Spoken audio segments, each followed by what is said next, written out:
নমস্কার, নমস্কার, নমস্কার, নমস্কার, নমস্কার। আপনাদের সবাইকে সবাইকে সবাইকে নমস্কার। সবাইকে অজস্র শুভকামনা। সবাইকে স্বাগত জানাচ্ছি আজকের এই শরণাগত অনুষ্ঠানে এবং সবাইকে শুভ সকাল। শুভ সকাল। কিন্তু যে কথাটা দিয়ে শুরু করব আজকে 1891 খ্রিস্টাব্দে আজকের তারিখে এবং 1298 বঙ্গাব্দে আজকের তারিখে আমাদের গোটা বাংলাদেশকে শূন্য করে দিয়ে চলে গিয়েছিলেন একজন। তিনি অসামান্য পণ্ডিত ছিলেন, কিন্তু পাণ্ডিত্যটাই তার একমাত্র পরিচয় নয়। এই রকম শিরদাঁড়া সোজা করা মানুষ আমাদের বাংলায় খুব কম জন্মেছেন। তার নাম ঈশ্বরচন্দ্র বিদ্যাসাগর। আজকে ঈশ্বরচন্দ্র বিদ্যাসাগরের মৃত্যুদিন। এই শরণাগত পরিবারের পক্ষ থেকে এই যথার্থ বাঙালি, রবীন্দ্রনাথ বলেছেন যথার্থ মানুষ, তাকে আমাদের প্রণাম জানাই। বেণীমাধব শীলের পঞ্জিকা অনুযায়ী আজকে 13ই শ্রাবণ 1431, ইংরেজির 29শে জুলাই 2024 সোমবার। আজ নবমী। সূর্যোদয়ের সময় ভোর 5:09, সূর্যাস্তের সময় সন্ধে 6:19। নক্ষত্র ভরণী। আজকে জন্মে মেষ রাশি, ক্ষত্রিয় বর্ণ, মতান্তরে বৈশ্য বর্ণ, নরগণ। দিনের বেলা 2:28 গতে রাক্ষসগণ। আমাদের হোয়াটসঅ্যাপে চিঠি পাঠাবার নাম্বার 9831922927। চিঠির গোড়ায় অতি অবশ্যই SG লিখতে হবে, মানে শরণাগত। এ তো আপনারা সকলে জানেন। এবারে বলি আজকের অনুষ্ঠান সম্পর্কে। অনুষ্ঠানে প্রথমে পুরাণ চিরন্তন। পুরাণ চিরন্তনে আমরা বলছিলাম অগস্ত্য আর লোপামুদ্রার কথা। আপাতত মানে বলতে শুরু করেছিলাম ইল্লল আর বাতাপির কথা। তার সূত্র ধরে চলে এসেছে অগস্ত্য আর লোপামুদ্রার কথা। অগস্ত্য তার পূর্বপুরুষদের নরক থেকে রক্ষা করবার জন্য তিনি বিয়ে করবেন বলে ঠিক করেছেন, এবং কোনো মেয়ে পছন্দ না হওয়ায় লোপামুদ্রা নামে একটি সর্বগুণ সম্পন্ন এবং রূপবতী, অপূর্ব রূপ তার, সেই রকম একটি নারীকে তৈরি করেছেন। সে তো একবারে সবে জন্মেছে, তাকে বিদর্ভ রাজের কাছে দিয়ে অগস্ত্য বলেছেন যে এই যখন বড় হবে তখন আমি এসে একে নিয়ে যাব এবং বিয়ে করব। তো রাজা তাকে মানুষ করছেন, বড় করে তুলছেন, সে খুব সকলের প্রিয়। এমন সময় অগস্ত্য রাজবাড়িতে এসে উপস্থিত হলেন। মেয়ে বড় হয়ে গেছে এখন। এই পর্যন্ত বলা হয়েছিল, এরপর থেকে বলবো। তারপরে স্বামী বিবেকানন্দের রচনা থেকে পাঠ। স্বামী বিবেকানন্দের এই রচনাটির নাম শুনলেই আপনাদের মনে হবে যে শুনতেই হবে এই পাঠ, আমার জীবন ও ব্রত। 1900 খ্রিস্টাব্দের 27শে জানুয়ারি ক্যালিফোর্নিয়ায় প্যাসাডোনা শেক্সপিয়ার ক্লাবে একটি বক্তৃতা দিয়েছিলেন স্বামীজি, এবং তার বাংলা অনুবাদ বলা বাহুল্য। সেইটা পড়া শুরু করব আজ থেকে, আমার জীবন ও ব্রত। তারপরে কথামৃত থেকে পাঠ করব, আপনাদের চিঠিপত্র পড়ব, এবং শেষে বাইরে দূরে 92.7 বিগ FM এ শরণাগত অনুষ্ঠানে এখন গান। গানের পর পুরাণ চিরন্তন। লোপামুদ্রা বড় হয়ে গেছেন, অগস্ত্য এসেছেন রাজবাড়িতে। এরপর এবারে কথা অগস্ত্য মুনির কথা। ওই লোপামুদ্রা বড় হয়েছেন, যথাসময়ে রাজ দরবারে এসে উপস্থিত হয়েছেন মুনি অগস্ত্য। এসে বললেন যে মহারাজ, আমি ওই কন্যাটিকে আপনার কাছে রাখতে দিয়েছিলাম, তার নাম ছিল লোপামুদ্রা, এবার তাকে আমায় দিন, তাকে আমি বিয়ে করব। আরে এটা তো রাজা রানী ভুলে গেছেন। এই যে মেয়েটা, এ যে তাদের নিজেদের মেয়ে নয়, একে যে অগস্ত্য মুনি রেখে গেছেন, বড় হবার পর তাকে নিয়ে চলে যাবেন, বিয়ে করবেন বলে, এই সব কথা তো আর রাজা রানীর মাথাতেই নেই। এবং আচমকা সত্যি তো তাই তো। হ্যাঁ হ্যাঁ হ্যাঁ, এই আমাদের অপরূপ এই সুন্দরী মেয়ে, একে তুলে দিতে হবে এই এই এই ঋষির হাতে। এই বনে জঙ্গলে ঘুরে বেড়ায়, বলকল্পনে ঘুরে বেড়ায়, এই বড় বড় দাড়ি চুল, কি করে সম্ভব? আর তাছাড়া লোপামুদ্রা রাজবাড়িতে একেবারে রাজকন্যার মতন করে বড় হয়ে উঠেছে। বনে গিয়ে তো কিছুই নিজের মতো করে পারবে না, মেয়ে তো কষ্ট হবে সেখানে। কিন্তু অগস্ত্য তো সামনে এসে দাঁড়িয়ে আছেন, আর রাজা একেবারে জোড় হাত করে দাঁড়িয়ে রয়েছেন অগস্ত্যের সামনে। মানে মেয়েকে আমি কি করে দেব, কিন্তু সে কথা বলবার সাহস তো নেই, অভিশাপের ভয় আছে তো। অগস্ত্যের কথা যেন রাজা শুনতেই পারছেন না। তা অগস্ত্য রেগে গেলেন, বুঝতে পারছেন তো যে মেয়েকে ছাড়বে না, এইরকম একটা পরিকল্পনা। খুব রেগে গেলেন, এই অভিশাপ দিলেন বলে সব বুঝি গেল গেল গেল গেল। তো সেই সময় লোপামুদ্রা এসে দাঁড়ালেন এই অগস্ত্য আর রাজার মাঝখানে, বললেন, বাবা এতে আপত্তি তো কিছু নেই, আপনি আমাকে মুনির হাতেই অর্পণ করুন। আগে থেকে সব কথা হয়ে আছে, এখন তো কথার খেলাপ করা উচিত নয়। এরপরে তো আর কোনো কথা চলতে পারে না, কাজেই বিদর্ভরাজ তাই করতে বাধ্য হলেন।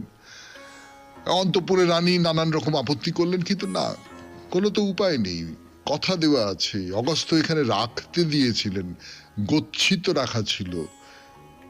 সুতরাং লোপামুদ্রাকে অগস্ত্যের হাতে তুলে দেওয়া হলো। প্রচুর কান্নাকাটি হলো, প্রচুর হাহুতাশ হলো, প্রচুর মেয়েকে আদর করা হলো, সব হলো করে অগস্ত্যর হাতে তুলে দেওয়া হলো। এবং মহর্ষি অগস্ত্য খুশি মনে তার স্ত্রীকে নিয়ে আশ্রমে ফিরে এলেন। তো আশ্রমে আসার পর দুদিন পরেই লোপামুদ্রা বলল যে, আমি আপনাকে একটা কথা বলি, আমি এভাবে মাটিতে শুয়ে থাকতে পারবো না, আমি রাজার মেয়ে, আমার তো যোগ্য বিছানার অলংকার চাই। তো অগস্ত্য বললেন, দেখো, সে তুমি রাজার মেয়ে ছিলে, রাজার মেয়ে ছিলে, কিন্তু এখন তো তুমি রাজার মেয়ে নও, এখন তুমি ঋষির সহধর্মিনী।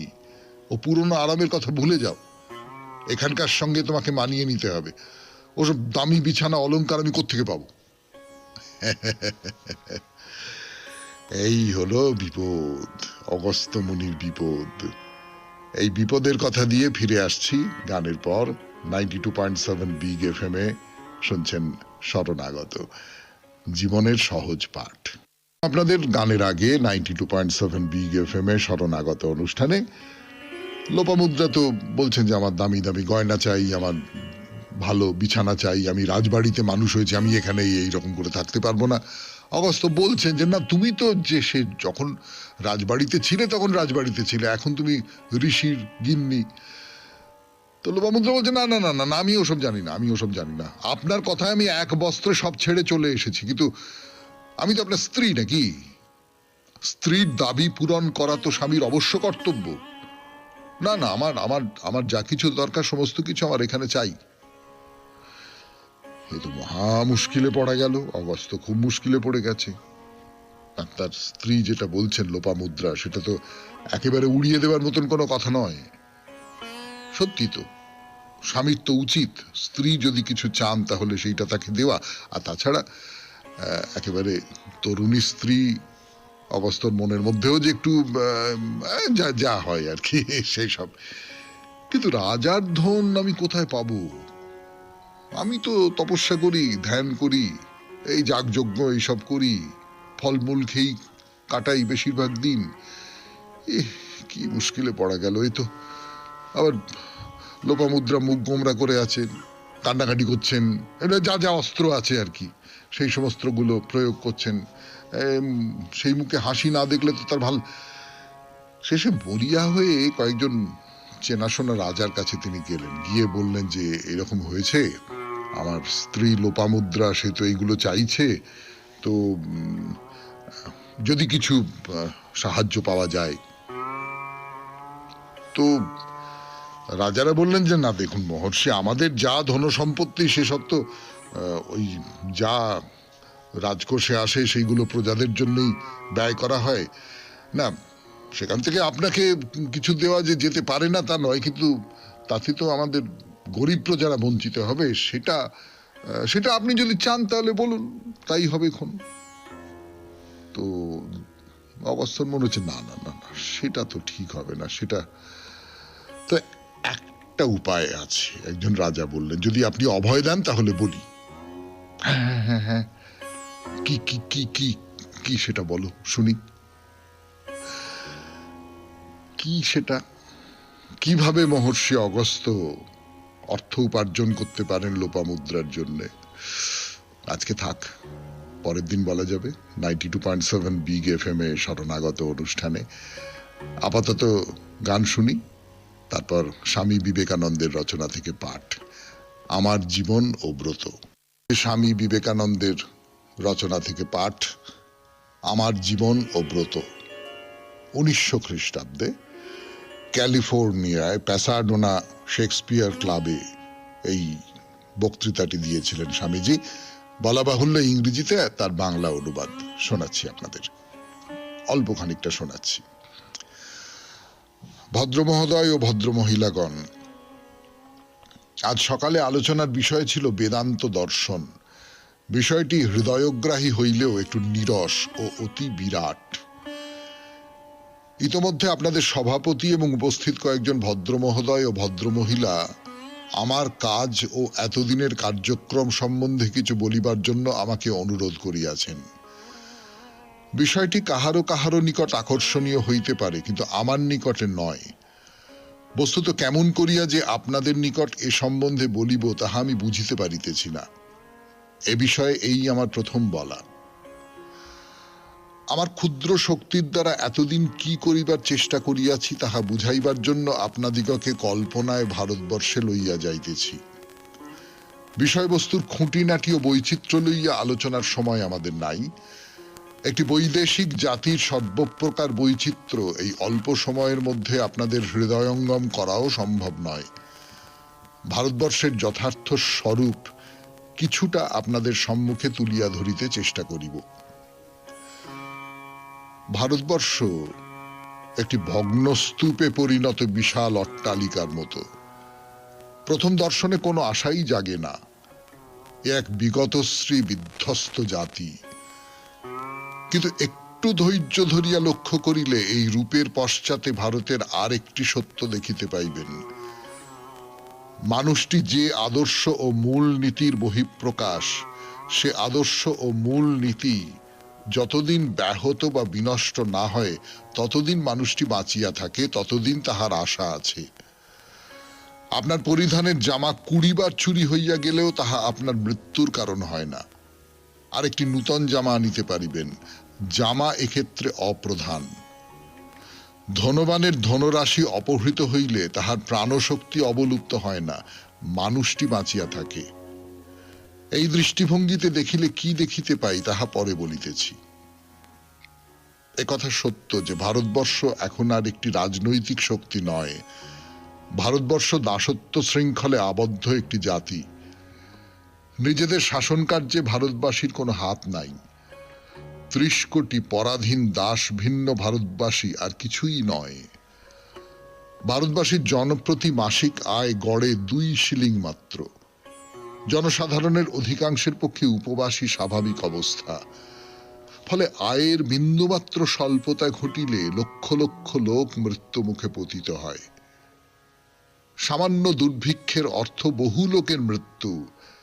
এই দিক দিয়া দেখিলে শুধু ধ্বংসস্তূপ, আশাহীন ধ্বংসাবশেষই দেখিতে পাই। কিন্তু আমরা জানি ভারতবাসী কখনো ধনসম্পদের চেষ্টা করে নাই। পৃথিবীর যে কোনো জাতি অপেক্ষা বিপুলতর অর্থ সম্পদের অধিকারী হইয়াও ভারতবাসী কোনোদিন অর্থের জন্য লালায়িত হয় নাই।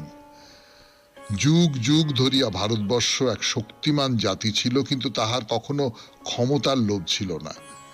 অন্য জাতিকে জয় করিবার জন্য ভারতবাসী কখনো বাহিরে যায় নাই। নিজেদের সীমার মধ্যেই তাহারা সন্তুষ্ট ছিল, বাহিরের সহিত বিবাদে রত হয় নাই। ভারতীয় জাতি কখনো সাম্রাজ্য লাভের আকাঙ্ক্ষা করে নাই। পরাক্রম ও সম্পদ এ জাতির আদর্শ ছিল না। তবে ভারতবাসী ভুল করিয়াছিল কি ঠিক পথে চলিয়াছিল তাহা এখানে আলোচ্য নয়। পৃথিবীর সকল জাতির মধ্যে এই একটি জাতি গভীরভাবে বিশ্বাস করিত, এই জীবনই একমাত্র সত্য নয়, ঈশ্বরই সত্য। সুখে দুঃখে তিনিই তাহার আশ্রয়স্থল। ভারতবর্ষের অধঃপতনকালে এই জন্যই সর্বপ্রথম ধর্মের অবনতি ঘটিয়াছিল। হিন্দুগণ ধর্মের ভাবে পানাহার করে, ধর্মের ভাবে নিদ্রা যায়, ধর্মের ভাবে বিচরণ করে, ধর্মের ভাবে বিবাহাদি করে, ধর্মের ভাবে দস্যুবৃত্তি করে। শুনলেন স্বামী বিবেকানন্দের রচনা থেকে পাঠ, আমার জীবন ও ব্রত। এবারে গান, গানের পর কথামৃত। স্বামী বিবেকানন্দের রচনা থেকে পাঠ, তারপরে এবারে কথামৃত। 92.7 বিগ এফএম এ শরণাগত অনুষ্ঠান শুনছেন। আমি আছি আপনাদের সঙ্গে, আপনাদের সৌমিত্র বসু। এই কথামৃত যখন পড়তে বসি আপনাদের সামনে সকালবেলা, তখন কিন্তু একটা আশ্চর্য লাগে। মানে মনে হয় যে ঠাকুরের দিকে তাকিয়ে, এই কথামৃত গ্রন্থটির দিকে তাকিয়ে যেন বিস্ময়ের সীমা থাকে না। আমি বারবার করে এই কথা বলেছি, আপনারা বিরক্ত হন কিনা জানি না এই একই কথা বারবার শুনতে শুনতে, কিন্তু আমার খুব মনে হয়, আমার খুব ভেতর থেকে মনে হয় যে এই যে একজন মানুষ, একেবারে অজ গ্রামের একটি মানুষ, হ্যাঁ, তার দাদা পণ্ডিত ছিলেন ঠিক আছে, কিন্তু তিনি তো পাঠশালা পালানো ছেলে। সেই মানুষটা কত কি জানেন, মানে ধর্মের কত কি জানেন। ঠাকুর যখন কথা বলেন খুব সহজ করে বলেন, খুব দৈনন্দিন জীবনের সঙ্গে মিলিয়ে বলেন, মনেই হয় যে খুব সহজ একটা প্রকাশভঙ্গি আছে তার।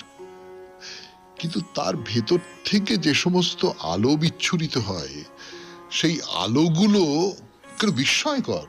মানে কোথা থেকে জানলেন উনি এসব? ওই যে কথা আছে না যে ওর কোনো বইপত্র পড়বার দরকার হয় না, সমস্ত বিদ্যে ওর মনের মধ্যে। এই একটা আশ্চর্য অলৌকিক ব্যাপার ঠাকুরের ভেতরে ছিল। অলৌকিকই তো, তার বাইরে আর কিভাবে এর ব্যাখ্যা করা সম্ভব?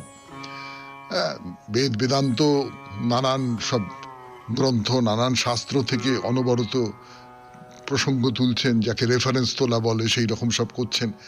এই খুব খুব আশ্চর্য। তো এই কথাগুলো বলতে ইচ্ছে করলো, মনে পড়লো কেন না, ঠাকুর কি বলছেন দেখুন, যে অধর্ষণের বাড়িতে ভাবাবস্থায় এক পাশে থেকে পায়ে ব্যথা হয়েছিল, তো বাবুরামকে সঙ্গে করে নিয়ে যাই।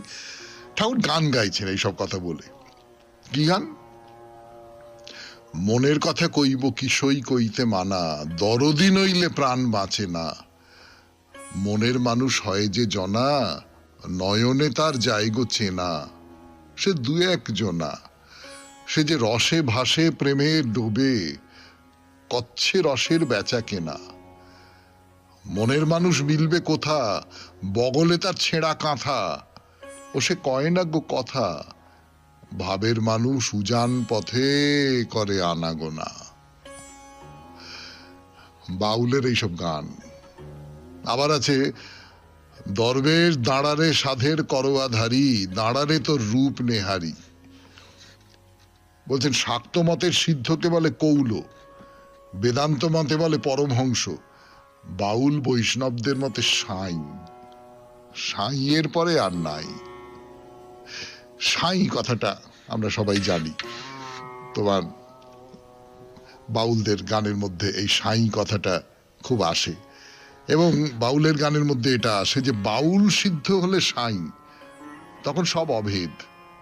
কিরকম অভেদ? এই একটা সাংঘাতিক কথা বলছেন ঠাকুর।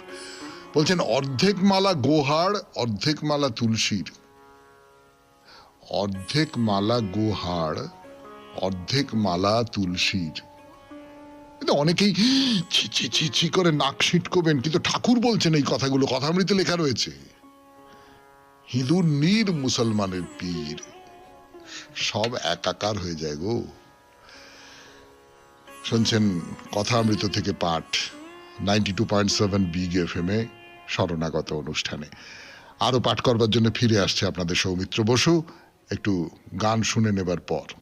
বাউল দর্শন যাকে বলে, সেই বাউল দর্শনটাও যে ঠাকুর শ্রী রামকৃষ্ণ পরমহংসদেব কিভাবে আত্মস্থ করেছিলেন, সেইটা বুঝতে পারা যায় তার এই সমস্ত কথাগুলো শুনলে, যেগুলো শোনাচ্ছি আপনাদের 92.7 বিগ এফএম এ শরণাগত অনুষ্ঠানে। ঠাকুর কি বলছেন? বলছে সাঁইয়েরা বলে আলেখ, আলেখ। বেদ মতে বলে ব্রহ্ম, ওরা বলে আলেখ। তাহলে ব্রহ্ম হচ্ছে সাঁইদের মতে আলেখ। জীবদের বলে আলেখ আসে আলেখ যায়, অর্থাৎ জীবাত্মা অব্যক্ত থেকে এসে তাইতে লয় হয়। তারা আবার বলে হাওয়ার খবর জানো, মানে কুলকুণ্ডলিনী জাগরণ হলে ইড়া পিঙ্গলা সুষুম্না ওদের ভিতর দিয়ে যে মহাবায়ু ওঠে সেই হচ্ছে হাওয়া, সেই খবর জানো? জিজ্ঞেস করে কোন পৈঠেতে আছো, 6টা পৈঠে মানে ষড়চক্র। তার মানে এই যে বাউলদের যে দর্শন, বাউলদের যে সাধন পদ্ধতি, সেই দর্শন বলুন, সাধন পদ্ধতি বলুন বা যা কিছু বলুন না কেন, তার সঙ্গে হিন্দু যে দর্শন সাধন পদ্ধতি তার ভেতরে ভেতরে মিল আছে, খুব গভীর মিল আছে।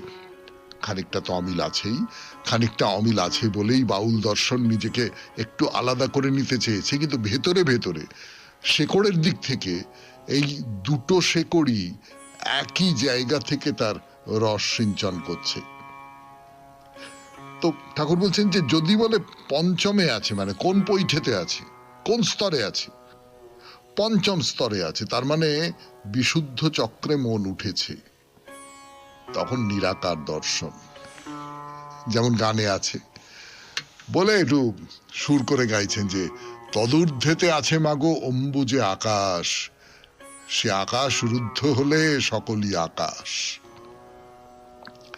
এগুলো তো সব জ্ঞানের কথা হলো। তো ঠাকুর একটা ঘটনার কথা বলছেন, সেটা বলি আপনাদের, এই কথামৃতে আছে ঠাকুরের কথা, বাউলের সঙ্গে তার কথোপকথনের কথা। ধর্মের কথা অনেক সময় আকারে ইঙ্গিতে হয়, অনেক সময় রূপক দিয়ে হয়, তাই না? মানে ধর্মের কথা সবটাই যে খুব আপনার আমার মতন খোলাখুলি কথা বলা যায় না, ভাষায় কুলোয় না, সেই জন্য রূপকের আশ্রয় নিতে হয়। সেই রূপকের আশ্রয় রামপ্রসাদ নিয়েছেন, কমলাকান্ত নিয়েছেন, আমাদের যে কবির নানক দাদু এরাও নিয়েছেন, এবং ঠাকুরও নিয়েছেন। ঠাকুরের যে কথামৃত তার মধ্যেও তো প্রচুর পরিমাণে রূপক এই সমস্ত রয়েছে। তো ঠাকুর কি বলছেন? বলছেন একজন বাউল এসেছিল, তাই বললুম তোমার রসের কাজ সব হয়ে গেছে? খোলা নেমেছে। খোলা মানে হচ্ছে রস জাল দেবার যে পাত্র, সেইটাকে তো খোলা বলে। সেই খোলাটা যতক্ষণ পর্যন্ত রস জাল দেওয়া হচ্ছে ততক্ষণ পর্যন্ত উনুনের ওপর আছে, তো উনুন থেকে নামিয়ে আনলে খোলা নেমেছে। শুনছেন কথামৃত থেকে পাঠ, 92.7 বিগ এফএম এ শরণাগত। আমি আছি আপনাদের সঙ্গে, আপনাদের সৌমিত্র বসু। কথামৃত থেকে আরো কিছু পাঠ করে শোনাবো, একটু গান শুনে নেওয়া যাক। যা বলছিলাম আপনাদের, এই 92.7 বিগ এফএম এ শরণাগত অনুষ্ঠানে ঠাকুর সেই বাউলকে বলছেন যে হ্যাঁ গো, তোমার খোলা নেমেছে। তো মানে এটা কি? যত রস জাল দেবে তত রেফাইন হবে। ঠাকুর ইংরেজি বলছেন। হ্যাঁ, আসলে নরেন গিরিশ আর সব শিষ্য টিষ্যরা আছে, তারা তো সব ইংরেজি ভাষার পণ্ডিত লোক, তারা ইংরেজি দর্শনের বইপত্র পড়ে, তাই নিয়ে তর্ক টর্ক করে অনেক সময়। ঠাকুর আপনারা জানেন কথামৃতের মধ্যে সেই সব কথা আছে। ঠাকুর মাঝখানে বসে থাকেন, মাঝখানে বসে থেকে বোঝবার চেষ্টা করেন, দুপক্ষকে লাগিয়ে দেন, অনেক সময় ঝগড়া লাগিয়ে দেন, ঝগড়া লাগিয়ে দিয়ে মজা দেখেন, শোনেন। তো তার থেকে কিছু কিছু ইংরেজি কথাবার্তা তো শিখে ফেলেছেন। হ্যাঁ, যেমন রিফাইন। হ্যাঁ, ঠাকুর বলছেন যে হ্যাঁ, যত রস জাল দেবে তত রিফাইন হবে। প্রথমে আখের রস, তারপরে গুড়, তারপরে চিনি, তারপরে মিছরি, ওলা, এইসব ক্রমে ক্রমে ক্রমে ক্রমে আরো রিফাইন হচ্ছে। রসটা জাল দিতে হবে, জাল দিয়ে দিয়ে দিয়ে দিয়ে সেটাকে শুদ্ধ করতে হবে। এই যত, এই যে বলছেন যে প্রথমে আখের রস, তারপর গুড়, তারপর চিনি, তারপর মিছরি, এগুলো হচ্ছে সাধনের এক একটা ধাপ। সেটাকে ওই রকম রূপকের মতন করে বলছেন। খোলা নামবে কখন? মানে সাধনটা শেষ হবে কখন? যখন ইন্দ্রিয় জয় হবে। হ্যাঁ, ইন্দ্রিয় জয় হলে কি হবে? ওই জোঁকের মুখে চুন দিলে জোঁক যেমন আপনি খুলে পড়ে যায়, ইন্দ্রিয় জয় হলে ইন্দ্রিয় তেমনি শিথিল হয়ে যাবে। রমণীর সঙ্গে থাকে, করে না রমণ, সেই রকম অবস্থা হয়ে যাবে। অর্থাৎ কোনো কিছুতেই কোনো লোভ থাকবে না। এই মানে এরকম একটা কথা আছে যে এটা আমরা পারবো না, কিছুতেই পারবো না। দেখবেন জিভে একটু চিনি দিয়ে জিভটা খুলে রাখতে হবে, চিনি ফরফর ফরফর করে উড়ে চলে যাবে, মানে জিভে জল আসবে না। জিভে চিনি দিলেও জিভে জল আসবে না, এই রকম একটা অবস্থা যদি তৈরি করা যায় তাহলে বুঝতে হবে ইন্দ্রিয় দমন হয়ে গেছে, আর কি কোনো কিছুতেই কোনো আকর্ষণ নেই, আসক্তি নেই। শুনলেন ঠাকুরের কথা, কথামৃত 92.7 বিগ এফএম এ শরণাগত অনুষ্ঠানে। এরপর গান, গানের পর আপনাদের চিঠি পত্র 92.7 বিগ এফএম এ শরণাগত অনুষ্ঠানে। প্রথম যে চিঠিটি সেটি লিখেছেন মীনা রায় বন্দ্যোপাধ্যায়, শ্রীরামপুর হুগলি থেকে। ছোট্ট চিঠি এবং এই প্রথম চিঠি তার, ফলে তাকে তো একটা আলাদা মর্যাদা সম্মান দিতেই হবে। পড়ি মীনা রায় বন্দ্যোপাধ্যায়ের চিঠি। শরণাগত অনুষ্ঠানটিতে সপ্তাহখানেক শ্রোতা হয়েছি। শরণাগত অনুষ্ঠানটি নিয়মিত শুনছি। সৌমিত্র বসুবাবুর সুন্দর উপস্থাপনায় ও আন্তরিক প্রচেষ্টায় সমৃদ্ধ হচ্ছি। পত্রবন্ধুদের পত্র, সঙ্গীত, বিবেকানন্দের রচনা, কথামৃত পাঠ সবটাই প্রতি সকালে হৃদয়ের আকাশকে আলোকিত করে। সারাদিন ওই আকাশের রঙে রাঙা থাকে মন। অনেক শ্রদ্ধা ও শুভকামনা রইল।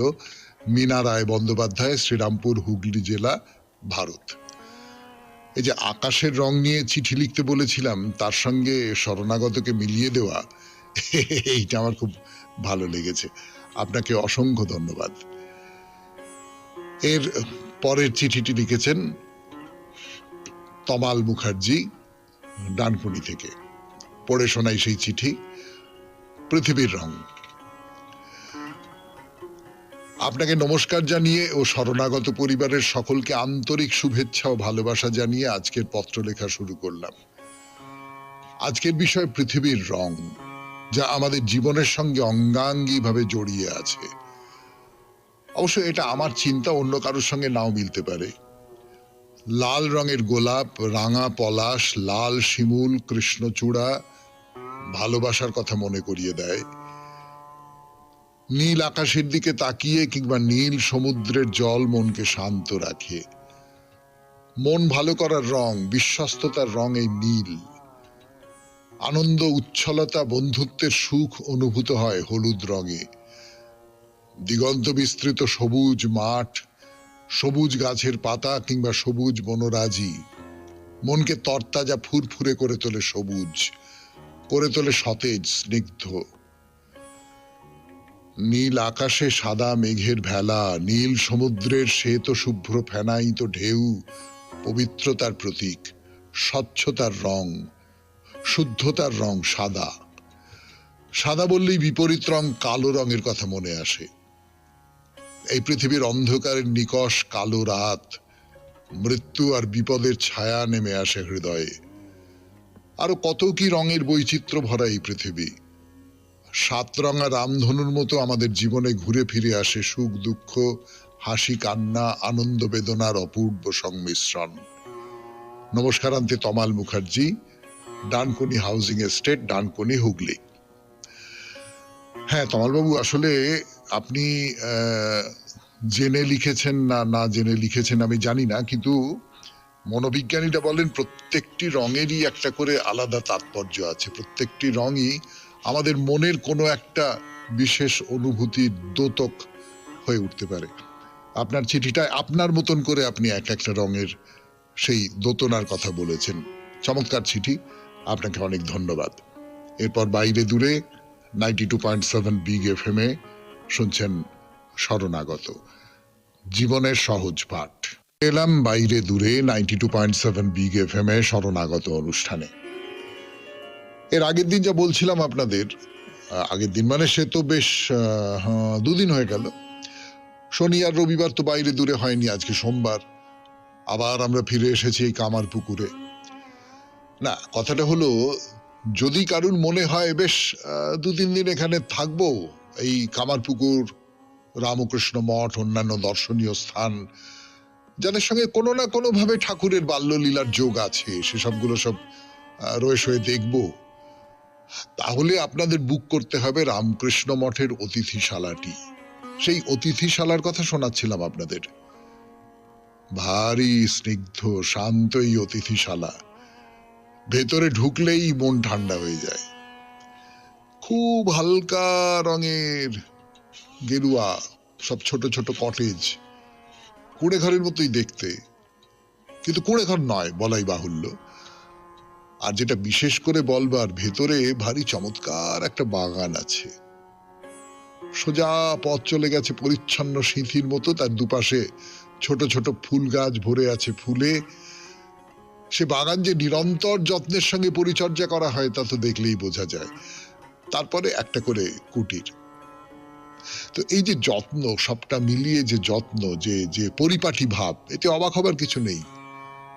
রামকৃষ্ণ মিশনের যে কোনো কাজের মধ্যেই এমন একটা সুচারু ভব্যতার ছাপ থাকে যেটা আলাদা করে চোখে না পড়ে পারে না।